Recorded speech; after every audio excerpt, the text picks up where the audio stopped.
Bismillahirrahmanirrahim. Assalamualaikum warahmatullahi wabarakatuh. Alhamdulillah, wassalatu wassalamu ala Rasulillah wa ala alihi wa ashabihi wa man walah.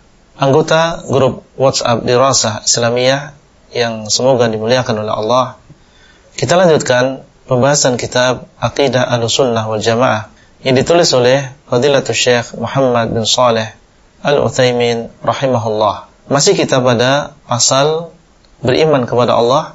Beliau mengatakan, fa illam yatabayyan lahu falyakil al-amra ila alimihi. Kalau misal sudah berusaha kok tidak mendapatkan kejelasan, ya, setelah berusaha berijtihad tidak mendapatkan kejelasan, apa yang dilakukan? Ya, dia falyakil al-amra ila alimi. Dia serahkan kepada orang yang alim.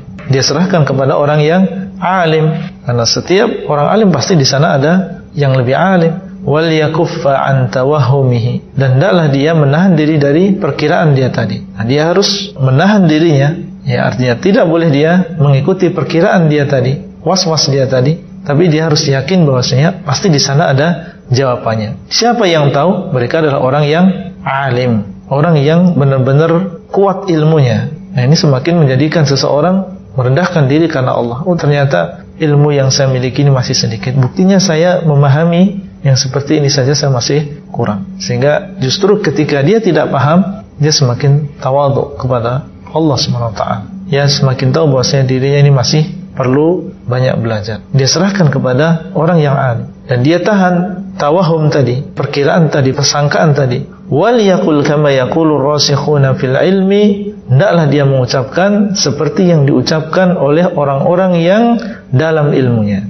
Jadi dia serahkan kepada orang yang alim, dia tahan hatinya, kemudian dia ucapkan seperti yang diucapkan oleh ar-rasikhuna fil ilmi, orang-orang yang dalam ilmunya. Apa ucapan mereka? Allah menukil ucapan mereka di dalam Al-Quran. Amanna bihi kullun min indi rabbina. Kami beriman dengan ini semuanya. Ya, kami beriman dengan ini semuanya. Meskipun belum jelas bagi saya tentang bagaimana menjamak, tapi kami beriman dengan semuanya ini, baik yang ada dalam Al-Quran maupun dalam hadis, baik ayat yang ini maupun ayat yang itu. Kami beriman semuanya. Kullun min indi rabbina, semuanya adalah dari Rabb kami. Ini ucapan ar-rasikhuna fil ilm. Meskipun mereka belum sampai kepada bagaimana cara menjamaknya, tapi mereka yakin bahwasanya makna yang dikandung dalam ayat ini tidak mungkin bertentangan dengan makna yang dikandung di dalam ayat yang lain. Apa yang dikandung dalam satu ayat tidak mungkin bertentangan dengan apa yang ada di dalam hadis Nabi SAW. Ini ucapan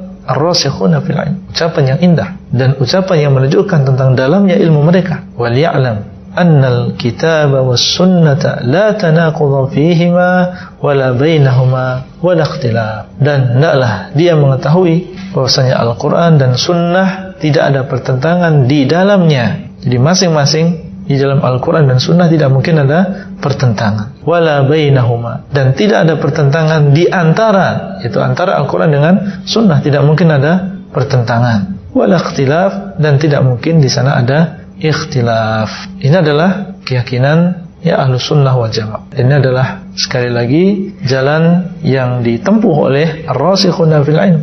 Adapun orang-orang yang di dalam hatinya ada penyakit, fa ammal ladzina fi qulubihim zayg fayattabi'una ma tashabaha min, maka mereka mengikuti apa yang mutasyabih dari Al-Qur'an. Kalau mereka mendapatkan di sana ada ayat-ayat yang mutasyabih yang bisa diseret kepada pemahaman mereka, nah mereka ambil yang seperti itu, mengambil yang demikian. Ini karena memang di dalam hatinya ada penyakit. Kalau mereka punya kesempatan untuk mengambil, menyeret sebuah dalil kepada pemahaman mereka yang menyimpang, mereka lakukan. Jadi beliau mendatangkan kaidah yang bagus ini. Wallahu a'lam. Di antaranya adalah maksudnya ingin mengajarkan kepada kita bagaimana Ahlus Sunnah wal Jamaah mereka mengambil seluruh dalil, ya, terutama tentang dalil-dalil yang berkaitan dengan nama dan juga sifat Allah Azza. Ketika Allah SWT mengabarkan bahwasanya Allah beristiwa, Allah SWT memiliki wajah, dan bahwasanya Allah SWT memiliki mata, yakin seyakin-yakinnya bahwasanya itu tidak mungkin bertentangan dengan firman Allah, laisa kamitslihi syai'. Tidak ada yang serupa dengan Allah. Tidak ada yang serupa dengan Allah. Berarti apa?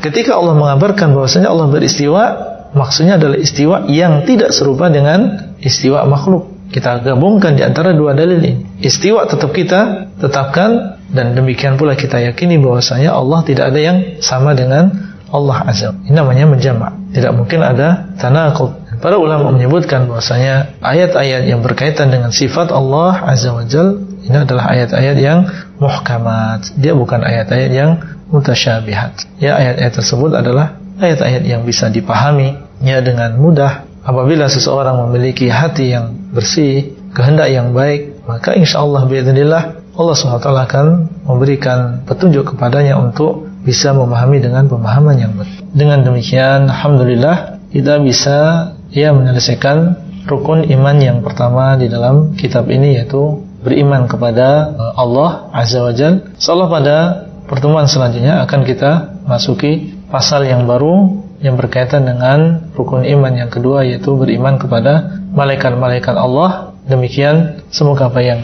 disampaikan ini bermanfaat dan bisa diamalkan dalam kehidupan kita sehari-hari. Wallahu ta'ala a'lam, wa sallallahu ala nabiyyina Muhammad wa ala alihi wa sahbihi wa sallam. Assalamualaikum warahmatullahi wabarakatuh.